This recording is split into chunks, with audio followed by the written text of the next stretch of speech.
Hello everyone, I hope you are doing well. This is Shivam Agarwal and this video is going to be a quick note on the topic cell migration.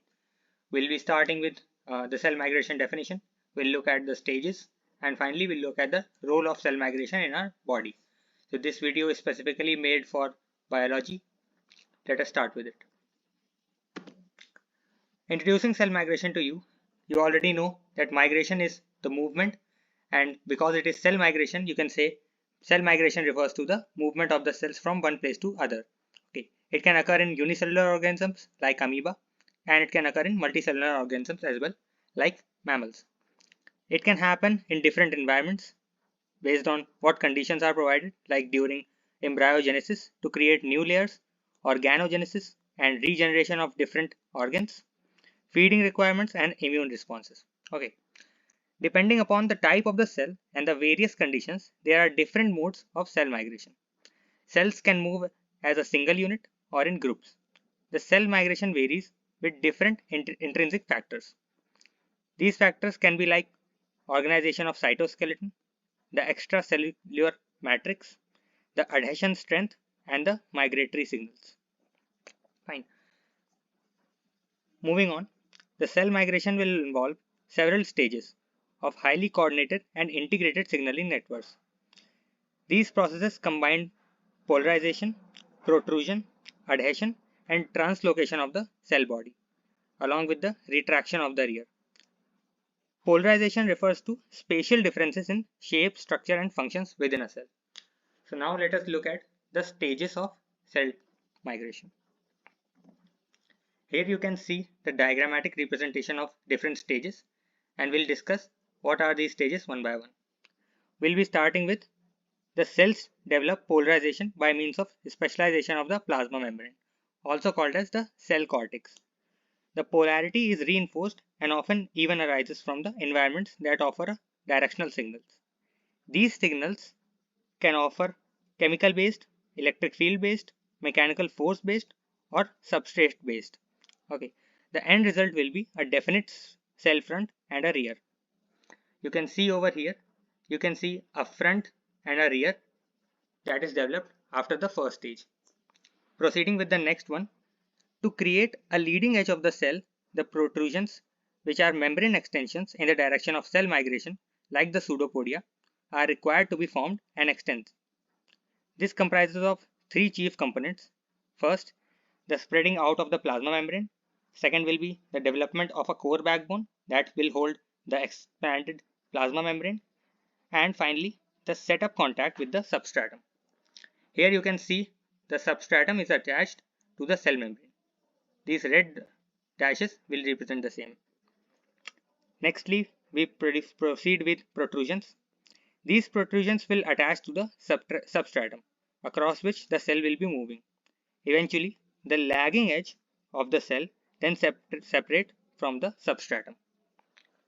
You can see over here, the lagging edge of the cell will eventually separate itself from the substratum. Okay, proceeding. During the cell migration, the branching and polymerization of actin filaments facilitate the extension of leading edge, as you can see over here.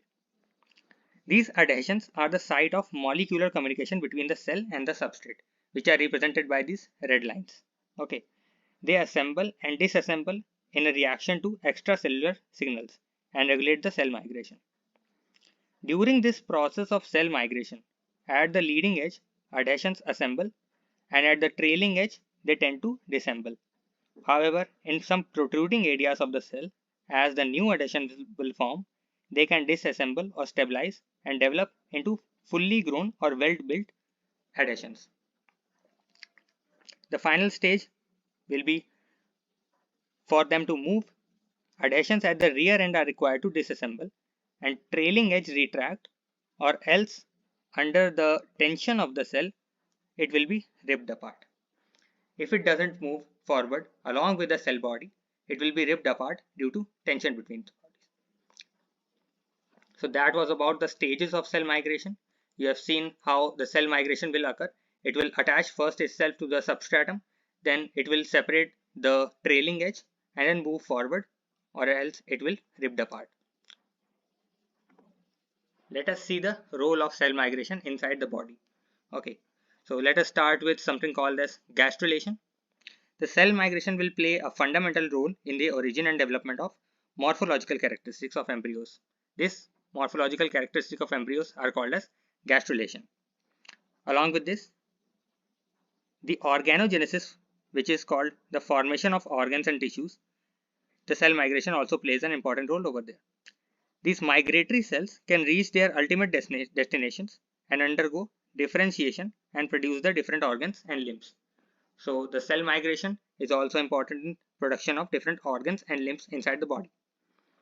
Moving forward with homeostasis, the cell migration will be a key element for maintaining this homeostasis.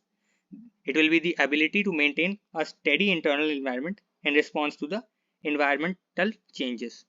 These environmental changes can be also called as stimuli, which you might have already studied in the previous classes also.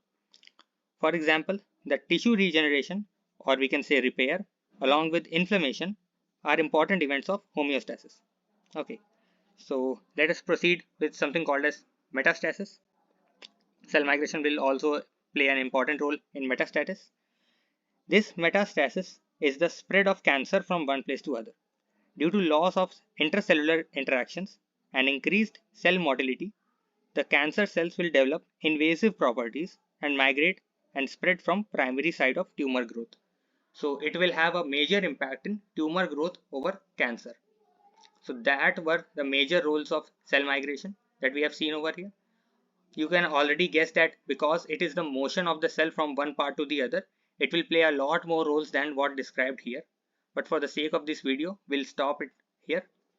That is it for cell migration. I hope you learned something from this good. Thank you.